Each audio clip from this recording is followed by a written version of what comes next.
Let's talk about Belle Collective, okay? We are in the thick of this season, and I'm actually enjoying this season. I have no idea where none of this is going, but I'm enjoying myself, I must say. However, this episode to me felt like, I don't know. I was like, where are all the bells?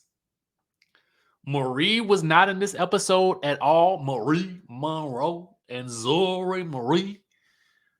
Essie, where's Essie? We saw like a snippet of her. We got a little drive by Essie action. Where is Tambra for most of the season?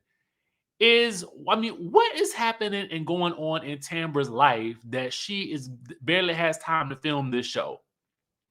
I feel like we've been missing Tambra a lot when I really think about it, to be honest with you.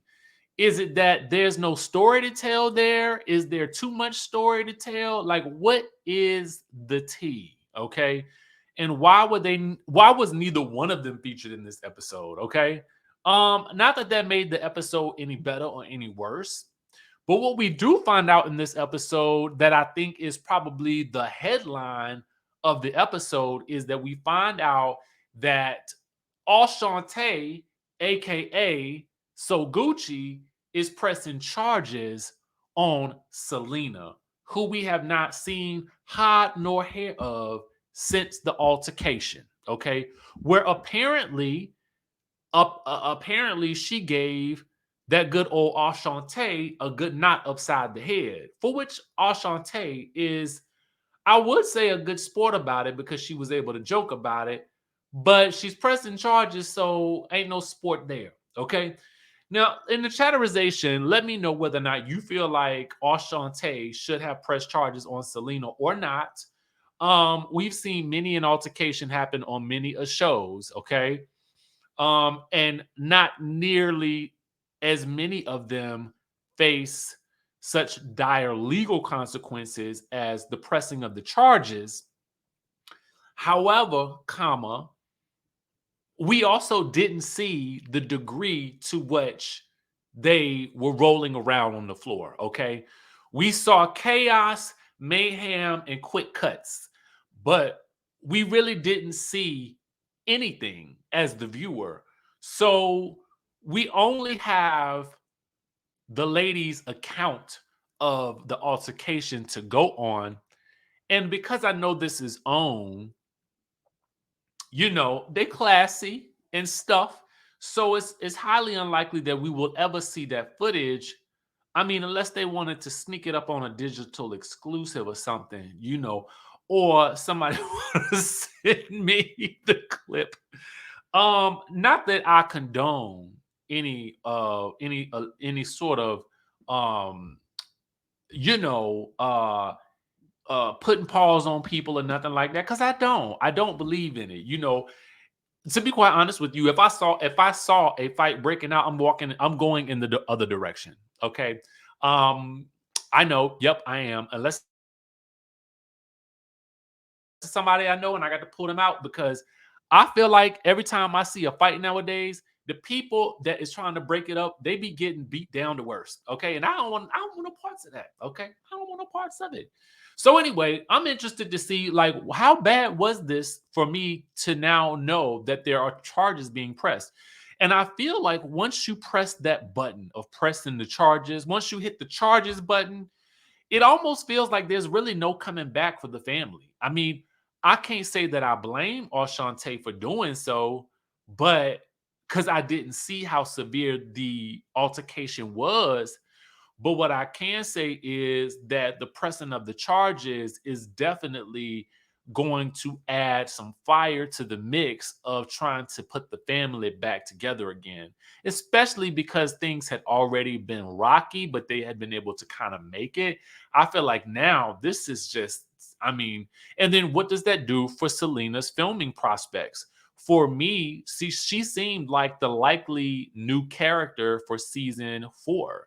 So where does that leave us with Selena in regards to her entry into this show? Because I feel like it's a natural fit.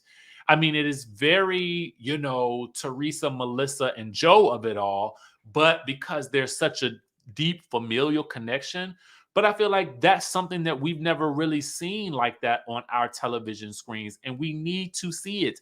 I need to see it. I want to see it. How do they resolve it? Can they resolve it? Will it always be a situation where it's a sore, sticky spot?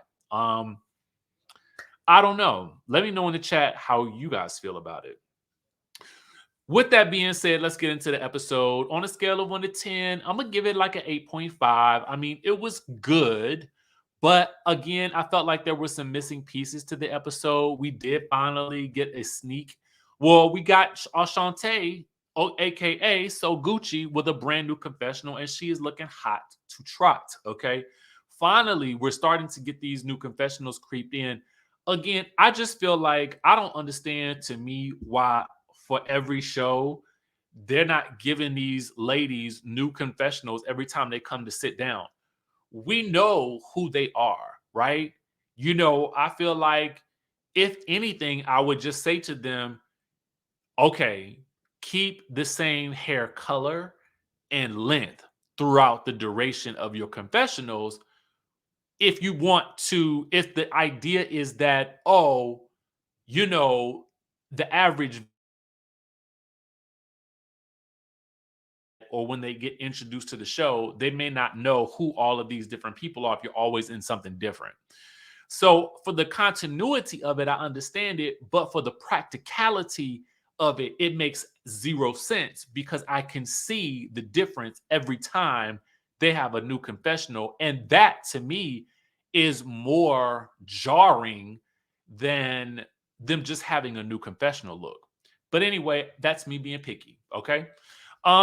Akeisha, no, we start with Letitia meeting her mom. We learn that her mom has been married 6 times. Miss Mom said, "I'm here for a good time, not a long time. And when things get to not going the way that I think they should go, I'm gonna get to stepping." Okay. And mom basically tells Letitia to do the same thing with regards to Glenn. Letitia is at a standstill. They are okay now after Cliff did his Thanos maneuvers, with Glenn and the stripper gate. So, but now it's that Letitia feels like she's being rushed into making some sort of decision about, oh, should I get back together with him or not, even though they are still married, right? And for me, I just feel like, is this man going to change? If the only expectation is that Letitia is going to wait this out, and how long is it be that she waits this out, and he's not doing any work on his end to improve, because we've not seen him go to counseling. We've not seen them both in or have we? I don't think we have. We've not seen him have any intense therapy or intense dialogue with someone who is an expert, okay? And if he should be talking to anyone, no shade, but it should not be to Cliff. It should not be to JJ. It probably should be to Willie, because Willie seems less like a character, okay? Willie seems like a regular dude, right? Like some he reads relatable on the screen. He's the person that I feel like the average viewer will look at and say, "Oh, that's somebody I want to have a beer with. Oh, that's somebody who I feel like I trust him." You know what I'm saying? He has that like and trust factor that I feel like some of the other guys just don't have. To be honest with you, this was probably the first episode where I felt like, God darn it, JJ, God darn it, God darn it, God darn it, God darn it, wasn't trying to be a character. And sometimes I feel like the character's fun, okay? But at a certain point in time, I'm watching reality TV because I want to still see the real of the situation. And we'll talk about his scene with his daughter in just a second. But back to Letitia. Mom is like, I would have been left Glenn. And I'm like, low key, as much as I feel like I like Glenn in person, in real life, in terms of what I see on the show, I feel like if I had had a conversation with Letitia at this point, I would be like, girl, it's time to pack it up. Because here's the thing, Letitia is moving and shaking. She's booked, busy, and doing the things. You don't need somebody at the end of the day who is going to hold you back because you've got to worry about what they're doing. Okay, that's the last thing that you want to have in your life. Okay, um, unless you're just not going to be worried about what they're doing and they can do whatever they want. Akeisha meets with her husband, and we learned that she has been having ongoing headaches for the past 3 weeks, and she got the high blood pressure, which is something that is very common within the African American community. I don't know about any other communities because I am not a part of those communities. However, I know for the African American community, that is the case. So this is not shocking to me, to be quite honest with you. She's been going back and forth from Jersey to Mississippi, and it's just catching up to her. And we also learned that the Fair Street project, the proposal that she put up, it did not go through, but they are coming back to her with an alternative. So we'll find out what that is. So there's still some hope there, but we just don't know what it is. The thing that I feel like Akeisha is probably most worried about is, and she says that in the episode, is that what if they get some other group in there that really just holds up the process and does nothing, and then they're trying to build their bricks and hops restaurant they're bringing that down to Jackson and putting that on Fair Street, but then you have Fair Street just sitting there empty without all this other development, when her development group would have been able to put multiple businesses in place. I don't understand why the city didn't just go with Akeisha's proposal, especially if it was going to be something that was building the block. Okay, that just doesn't make any sense to me. Especially if y'all just go not do anything with it. Like, it just makes no sense. If you see Ferris Street, you will understand what I'm saying. Like, it's a street that could definitely, I understand that there's history there, so there has to be some real thought and effort put into what you would put there. However, like, you better do something. Otherwise, historic district is just going to be that history, and there's not going to be any future there. And I feel like it's. I don't know what other proposals were out there, but I think it's a mistake to not have gone with Akeisha's, especially if they have something in place that would have been able to get started now and bring in revenue for the city as well. Um, JJ meets with Star and the baby's father.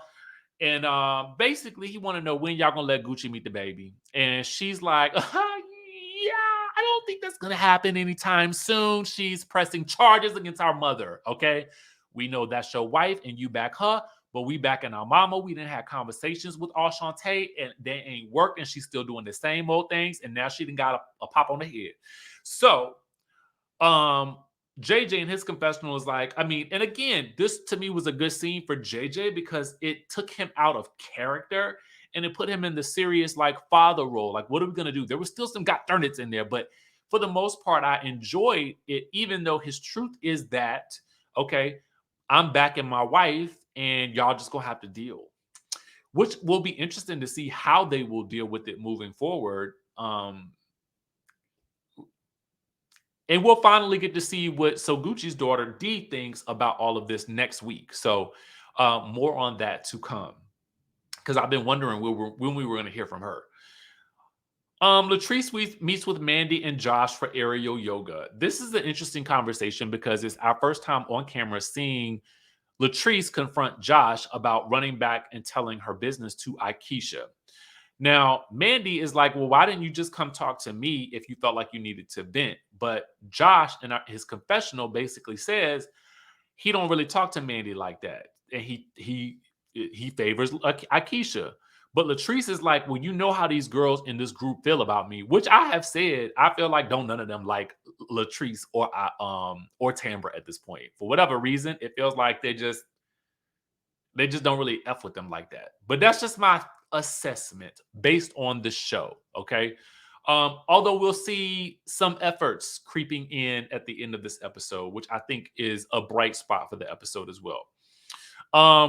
And Josh basically, I mean, he apologizes, but he feels like, there are instances where Latrice doesn't always come to him. So, but I also feel like, for real, Josh, like, you also got to know that within the context of a show like this, you going to somebody else is going to definitely feed fuel to any fire that the ladies have with Latrice already. So I didn't understand that wasn't a good chess move. That was more like a checkers move. And I feel like you really have to play the long game when you're playing a reality TV game. But in that same vein, I mean, it does offer Josh Story.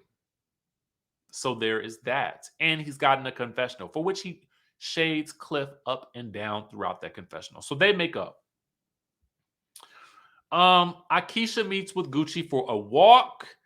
Gucci reveals that she has issues with JJ's girls because they found out that she has pressed charges against Selena. And apparently, Selena has been served. We see Sogucci's new confessional, which you guys will see in the thumbnail as well. And we learn that in this whole situation with Cliff spilling the tea about Strippergate to Glenn, upsetting Letitia, we learned that Cliff wouldn't even let JJ give Latrice any money to give to the stripper. This stripper thing, for some reason, seems to have Cliff really vexed. Like him, so vexed. Okay. Like, I don't understand why he's still so upset about this dang on Scripper when the Scripper is just doing Scripper things. She ain't leave with the man. I mean, it's beyond me that you feel so like that is such a sore spot. Who cares? It's entertainment. Like, let people live and have fun. You know what I'm saying? Like, just it didn't make no sense to me. Akeisha thinks he's messy, but she does have an even messier plan. She plans a double date that's really a triple date, and she's gonna surprise both Latrice and Ashante. And at this point in my notes, I wrote, "Where is Tambra and Marie?" Meanwhile, on the triple date, Latrice arrives first with Cliff. We learn that Cliff is not too happy about this double date, which they think is just with Akeisha and Willie, only to find out that Ashante and JJ have been invited as well. And it is mad awkward. But I also think that this was a good time to have some good old fashioned face to face Ponderosa time and put your issues on the table. And they really start to do that. And it's really, really kind of nice to see because, for me, when someone is beefing with someone all season, it needs to be a legit, like serious beef to me. Gucci and Latrice's beef don't really seem that serious to me that we can't move past it. So it does feel like this is a great step forward. Um, you know, Akeisha and Willie finally arrive, and we realize this was Akeisha's plan all along. She wanted to get them back on the good foot. Just like how God darn it, JJ God darn it tried to bring God darn it the ladies God darn it together with the God darn it the scripper.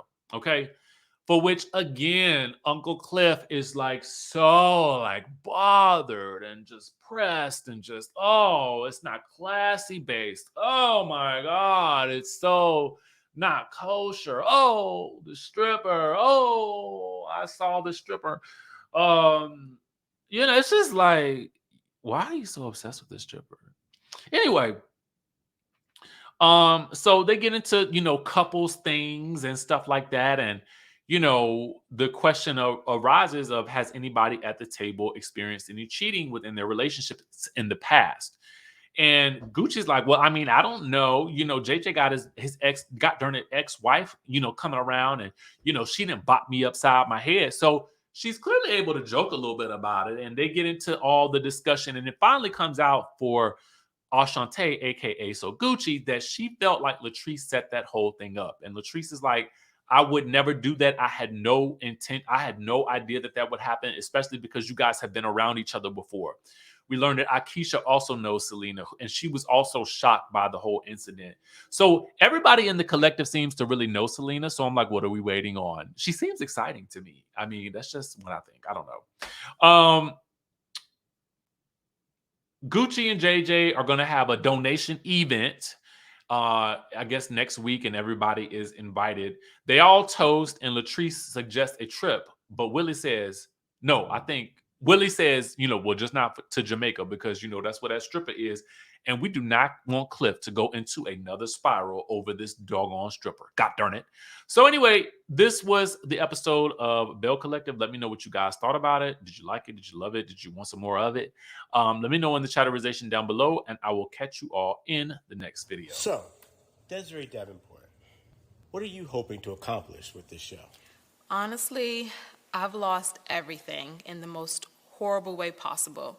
And listen, I want it all back. I'm willing to build it piece by piece, and I mean brick by brick.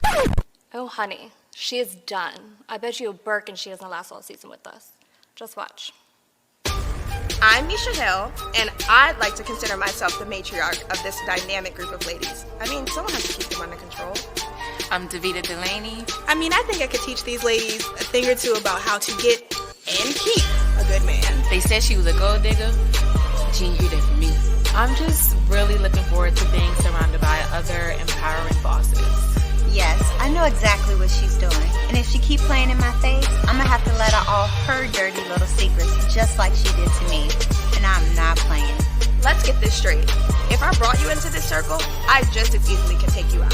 She ain't running nothing over here, okay? She needs to be worried about running that household and worried about why that husband of hers is never at home. Oh, hell. Ooh, child, this is about to be a mess. Oh my God, I hate mess. What in the world did I get myself into?